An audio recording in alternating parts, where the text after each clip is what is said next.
Welcome to the Wizarding Wireless Network podcast with me, AJ. And me, Will. Together, we will be bringing you our no-holds-barred thoughts, opinions, and detailed analysis on all things Wizarding World. So, with that in mind, grab yourself a glass of fire whiskey and settle into this week's episode of the WWN.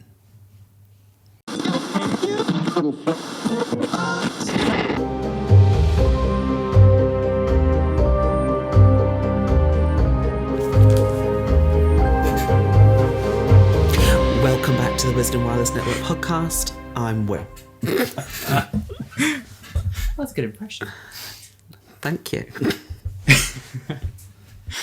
Welcome to the Wizarding Wireless Network. We're your hosts, AJ and Will, streaming to you on all of your favourite podcast providers and on YouTube.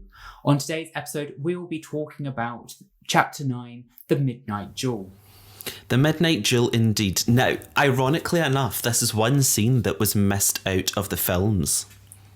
Yeah, and it's quite a, not necessarily important scene, but actually it's a really kind of grounding scene for kind of what you're getting yourself into. So absolutely. Yeah, I mean, I certainly think it sets up the Golden Trio quite nicely because this is sort of like the first instance where Hermione starts to muscle her way into Harry and Ron's bromance that's sort of been brewing over the past couple of days when they've been at Hogwarts. But certainly there's been a lot that's been rammed into this chapter, and you don't really realise how much has been put in until you watch it back in the films, because the start of the chapter, correct me if I'm wrong, it goes from... Where does it go from? So it leads from the fact that they've just found out that they are having Quidditch with the Slytherins. They're at the hall and Neville gets his Remembrall. That's it. So we find out that we are doing Quidditch with the Slytherins, aside from double potions, which Harry is absolutely thrilled about. So this is going to be his first foray into a broomstick practice. Overall, though, before we start to analyse the chapter, what's your initial thoughts, Will? I definitely think I agree with you, actually, AJ. It's the fact that it is a really good chapter that I'm really disappointed that was missed in the films. So, I mean, there's definitely scenes and bits taken from it that have definitely made it into the films, and I'm glad that it did, and that they didn't cut the entire chapter out. Yeah, no, absolutely. I always found it funny because, as I've said many times before, I don't know if I have mentioned it, which I'm pretty sure I have, I watched the movies before reading the books, but not through out of interest. It was just because I'm a chronically slow reader. But I remember reading Philosopher's Stone for the first time and thinking the Midnight Duel. We didn't see dueling until the Chamber of Secrets with Gilderoy Lockhart, Professor Snape, etc.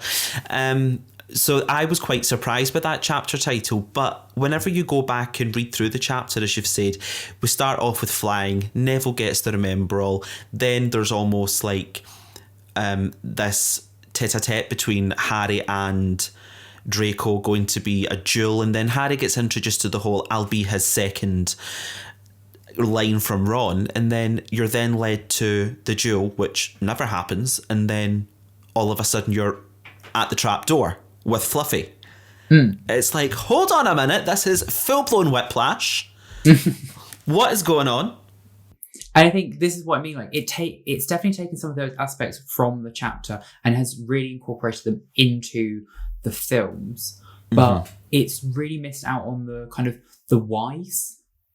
Yeah, and now I was watching Philosopher's Stone yesterday, and I think it's from when... So Harry gets told that he's now going to be the Seeker by Professor McGonagall and Oliver Wood, and then Hermione takes him and Ron to the display cabinet where Harry learns that his father, James, was also the Gryffindor team Seeker. Now, directly after that scene, they just walk up the moving staircase and all of a sudden they're on the third floor corridor. But in between that, I believe this is where the Midnight Duel itself was supposed to take place. So that's why they were on the third floor corridor at that time, because they were running away from Peeves, running away from Filch and Mrs. Norris, like we do see in the films, but obviously without Peeves.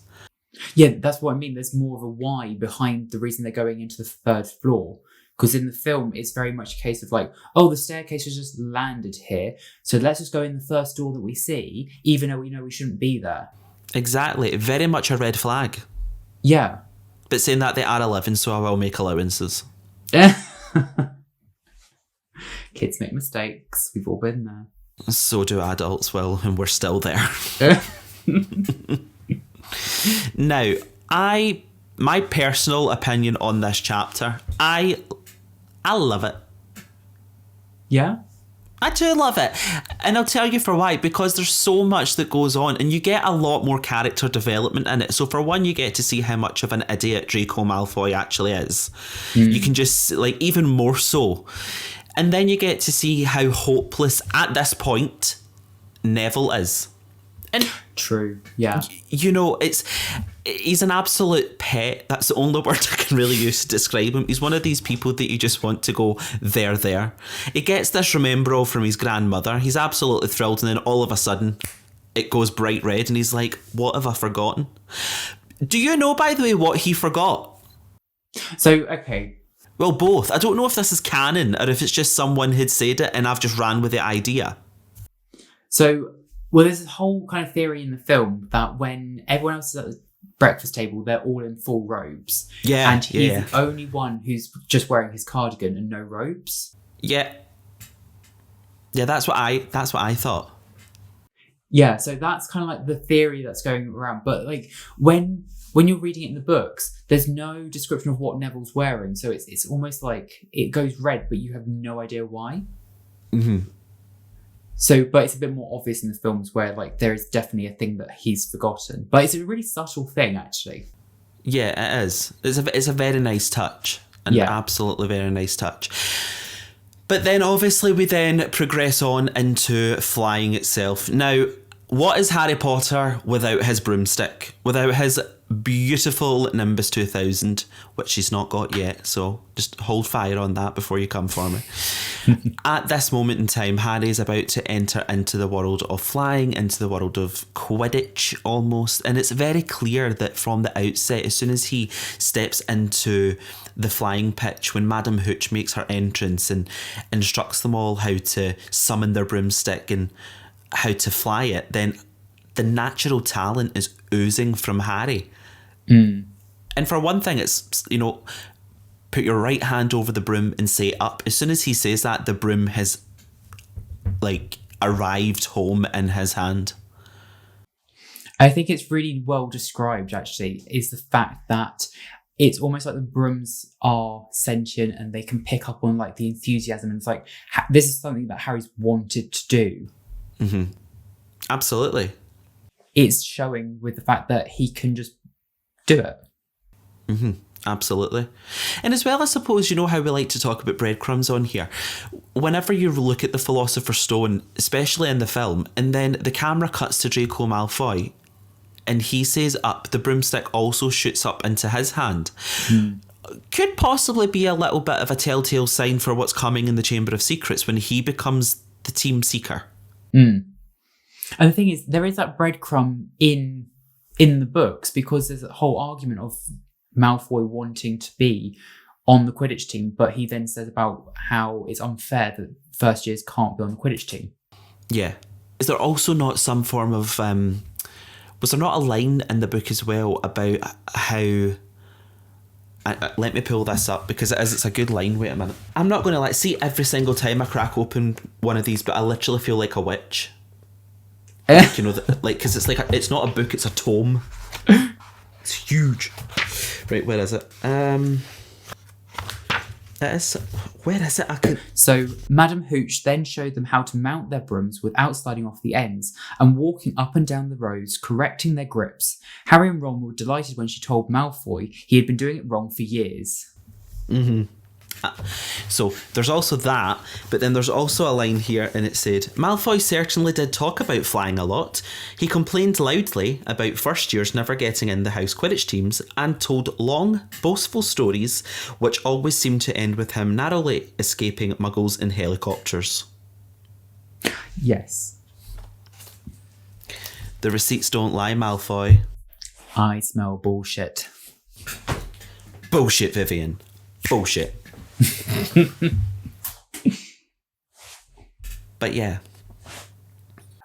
So yeah, it does really highlight how much of a dick Draco is, and actually the fact that he's been bragging this entire time, and the fact that he's almost kind of shown to not be good as he's making out to be.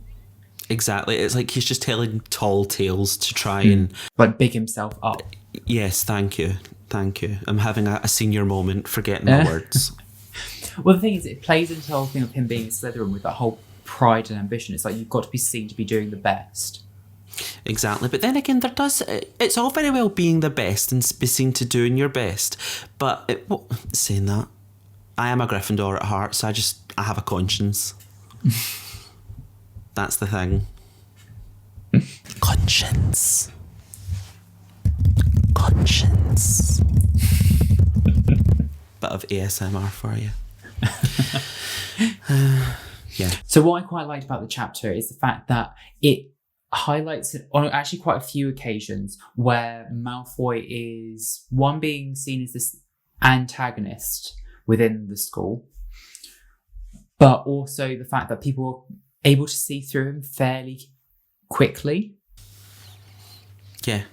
So like the whole thing with him snatching Neville's Remembrall and then saying, "Oh, I was just having a look." It's like, no, McGonagall could see what was happening the entire time. Mm-hmm. The fact that he was bragging about flying broomsticks, nearly missing helicopters, and then Madam Hooch then comes along and goes, "Well, you've been flying wrong for years." Exactly. It's just that nice little twist of the knife almost. But then when Neville, when he does fall off of his broomstick and does get taken to the hospital wing, it does this whole like scene in front of the Gryffindors and Slytherins to basically say, "Did you see this, that lump fall?" And, that whole belittling Neville. But then there's interestingly enough, you get an introduction to Pavarti Patil, which I completely forgot, albeit she's there in one line. But for me, it's whenever you think of the Patil twins, it's they only come in Goblet of Fire. But that's one of that is the beauty yet again about the books. It's just these little nuggets that you forget are there. I must admit, I know that Harry is brave, being a Gryffindor, etc. I would also argue that he is very ballsy for trying to chase after Malfoy on a broomstick, which he has never mounted and flew in his life. That is true. Now, there are many risks associated with flying a broom, all of which he did not know anything about, bar Hermione telling them about through Quidditch throughout the ages. But that's about it. Well, I think it's almost like ignorance is bliss, really, for Harry in this point. It's like he's got so much excitement that he just doesn't really care. Yeah, and I must admit, I do think that scene from the book translated perfectly over into the films. I must admit, I thought that was fabulous.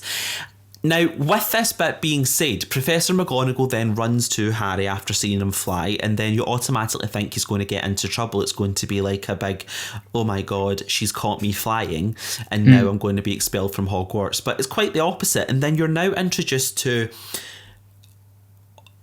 this sport of Quidditch, which you don't really know much about, apart from Hermione's little snippet and, telling them about it in the Great Hall.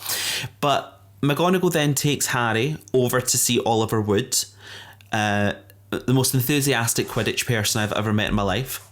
I say met as if he's a real person, but like whenever I read the books, they are real. These are real people. I'm not insane at all. So I must admit, now I loved Oliver Wood in the films. I do think though that he could have been dialed up a little bit more, because when you read the enthusiasm is jumping off the page for Oliver Wood and his love for Quidditch. Yeah. I think the thing is, Oliver Wood's character in general across all of the books, he's obsessed, like absolutely fanatical. Again, the fact that you only see Wood for what, like 2 films?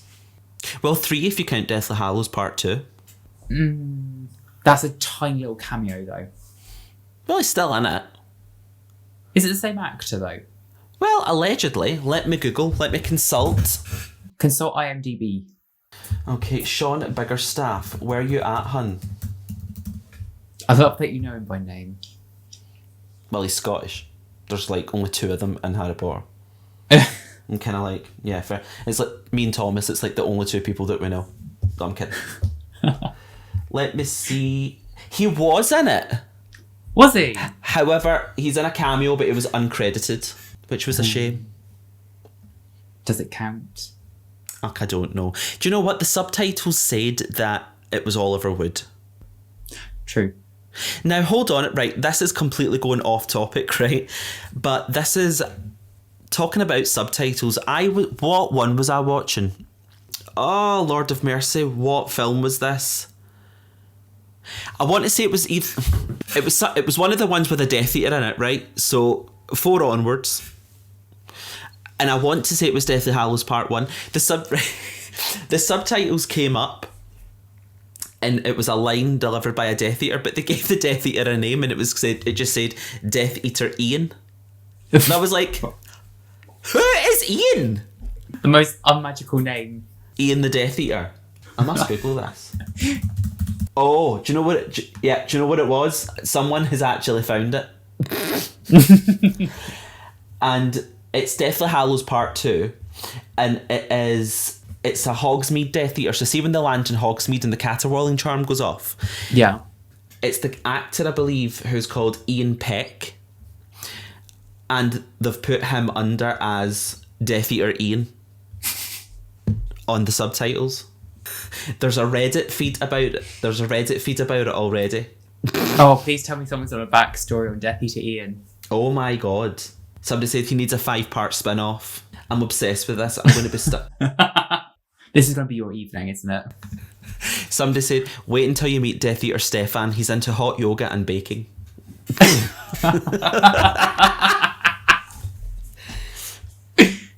This will be the next spin-off series of movies after Fantastic Beasts has finished The Adventures of Death Eater Ian. Imagine the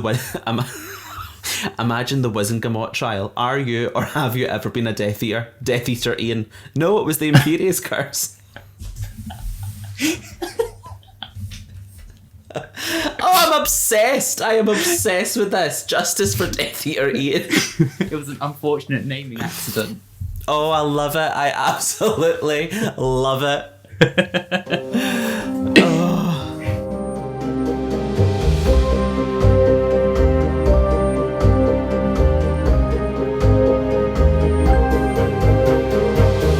Anyway, coming back to topic, we're going a bit off-piste. But Justice for Death Eater Ian, that'll come up in like season 7 of the podcast, no doubt. So, yeah, going back to obviously the chapter itself, we've got the first flying lesson. Yep. Then we've got our introduction to Oliver Wood, who needs his own justice. Justice for Wood. Justice for Wood. I think at one point every single young homosexual man did fancy him. Oh, absolutely. Oh, he was Definitely childhood crush. Oh, absolutely. Absolutely. I've said absolutely 3 times and I've just literally turned the page and it was the first word that was on the next page. It knew. It knew. And it was Professor McGonagall that said it. Absolutely. Absolutely. Is that Alaska? Yeah. Absolutely. Do we get the bit with Oliver Wood and Harry practicing Quidditch itself? So going through kind of what, in terms of like what we got with the films, because obviously it's very much a case of Oliver Wood taking Harry out and going through kind of what Quidditch is. I don't think we get that really in the book. No. Oh, and then you get the backstabbing. Oh. What backst? You get the rivalry, the heat over breakfast. Is it over breakfast or is it... No, it was dinner. Oh, was it dinner? Oh. It was dinner time. Harry had just finished telling Ron what had happened when he'd left the grounds with Professor McGonagall. So after kind of like that introduction to Wood and his enthusiasm to Quidditch, you then get put back into the Great Hall over dinner. And again, Malfoy is then having another attack on Harry. Well, I say attack. It's another jab at him. Yeah. And it's basically, obviously, Malfoy thinks that he's been expelled and that's it, let alone thinking he's going to be the next Seeker. Mm-hmm. And suddenly they're now off to have a duel. A duel? What is a duel, dearest William? A duel is where two wands have it out with their wands. Interesting. I'll let the silence hang. Well, I could have said a wand fight, but that would have been even worse. Yeah. Go piss, girl. But what is a second, AJ? Yeah, but what is a second? So I believe a second is like, you know, in wrestling, when you need someone to tap you in or tap you out, it's like if you can't perform or if you come down in the duel, your second will stand in and take your place. So what, if your wand doesn't work, then this person taps in? I think so. Or you become incapacitated. But then that just becomes a 4-person duel. That's not necessarily a duel as such. That's just a rammy. It's just a fight. Well, it depends if there's contact or not. Well, very true. Very true.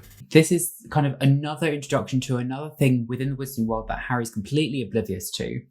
Again, another lesson for us as an audience. It's another lesson for Harry. And we're kind of learning this as Harry learns it. Mm-hmm.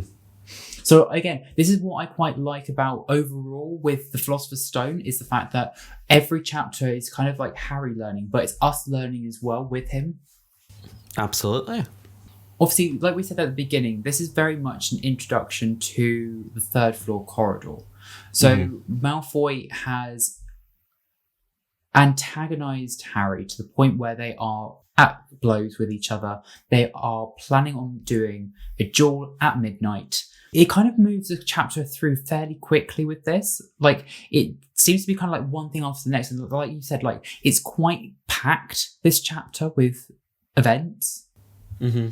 So we find the flying lesson. We find out that Harry is now joining the Quidditch team. We've got the midnight duel happening. And then suddenly we've got the two of them, so Ron and Harry, breaking out of Gryffindor Tower, only to be stopped and caught by none other than Hermione Jean Granger. the goody two-shoes. The goody two-shoes indeed. Although ironic that when it comes to Neville protect... Yeah, do you know what I mean? It's like the people in glass houses, Hermione. I'm just saying. But yeah, so Hermione then ends up following the two of them down into the trophy room, and she gets herself locked out of Gryffindor common room because the fat lady has gone on a little midnight walk. That woman is such a vibe, the fat lady. She is such a vibe. Literally. So as she goes on her little wandering stroll, well, they don't even make it really to the trophy room at this point because No, I they don't think are they out do. of bed at 11. So they're past kind of curfew or bedtime. So they're walking down, I think it's obviously the Charms corridor with Peeves then spotting them. Oh, Neville's with them as well. Yeah, so this is actually another thing that's completely missed with the film, is actually how much of a kind of, not badass Neville is, but like he's not as he's portrayed in the films, with the whole thing of like, no, you shouldn't be out of bed, and then Petrificus Totalist. Exactly. Like, he wanted to join Ron and Harry and go with them, knowing full well, obviously, wouldn't be able to do anything. It's a shame, right enough, because Neville always does seem to get caught in the middle of these things, and as he does say in Chamber of Secrets, why is it always him? But I suppose, what else would you be doing at 11 o'clock in a school night, apart from roaming the corridors? But it's interesting because, you know, whenever we come onto the Prisoner of Azkaban and we then discuss Neville's boggart of being Professor Snape in his grandmother's clothes, he, from the very get-go, is very much a bit of a jumpy and jittery, frightened character, I would say. Because there was a section here where he ended up getting locked out of the common room, and he said, "Please don't leave me here, the bloody Baron's already been passed twice." So you really do feel for him. But then it's really nice to see his character development from the beginning of Philosopher's Stone all the way up to Deathly Hallows and killing Horcruxes. But I mean, it makes sense for his character because of what he's gone through and the fact that he's quite traumatized even already at this stage. So it's no doubt he's going to be jumpy and quite frightened because he knows what could happen. Yeah. In essence, he has lost his parents. Exactly. And the thing is, he hasn't lost them in the sense that they're dead. He's seen the repercussions of what happens. Do you think that's why his Remembrall went red? Because he forgot to see his parents? Yeah, he's lost them. Absolutely not. But yeah, it's definitely like interesting to see how jumpy Neville is at this stage, and it's quite a shame to see Neville's character development not happen in the films. Yeah, it exactly. Very much jumps through the films. Yeah, but then when it comes back to the duel, so obviously Malfoy, Crabbe, Goyle do not turn up. They just used it as a ploy to get Harry and Ron at this point, not Hermione and Neville, into more trouble. Introducing Mr. Filch and Mrs. Norris yet again on their midnight patrol of the castle. Now, this is the part where we then pick up the films again, because we then start to see Mrs. Norris and Mr. Filch coming into the third floor corridor, and then they end up running straight into the path of Fluffy. Exactly. The three-headed Doug for our Scottish listeners. But yeah, so this is very much a bit of a turning point in the book, and also, well, obviously in the films, because this is when you sort of think, why on earth is there a three-headed dog standing on a trap door? Now, at the end of the chapter, this is where Harry starts to put 2 and 2 together, and inevitably coming up with 5, because he then starts to sort of think, I kind of understand that something was stolen from Gringotts. Not stolen as such, but I know that Hagrid took something out of Gringotts, and I have a feeling that is what is underneath that trapdoor. So then this is when the things start to happen, and you're thinking, right, what is underneath the trapdoor? What is in that little package? What is actually going on? I think it's like you said, yes, you get breadcrumbs throughout the entire series, but you also then get these little breadcrumbs throughout each book, because obviously each book is very much written like almost like a murder mystery. Yeah. So to have them pick up on the fact, like, okay, well, something was obviously stolen from Gringotts, which is a safest place.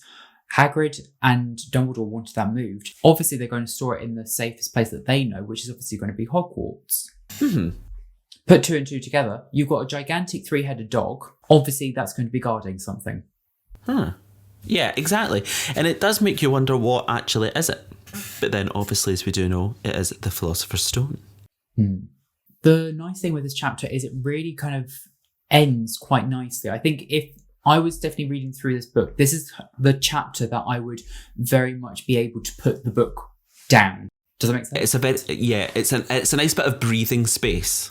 Do you know what I mean? Yeah, so it's very much an end point before the next chapter. It doesn't kind of go from one chapter to the next and it flows into it. It very much breaks up between chapters, which I think is quite nice, because obviously trying to sit down and just read in one go. I mean, some people can do it, but I personally can't. No, I can't. The attention span I've got is literally like a teaspoon. Same. How did we get degrees?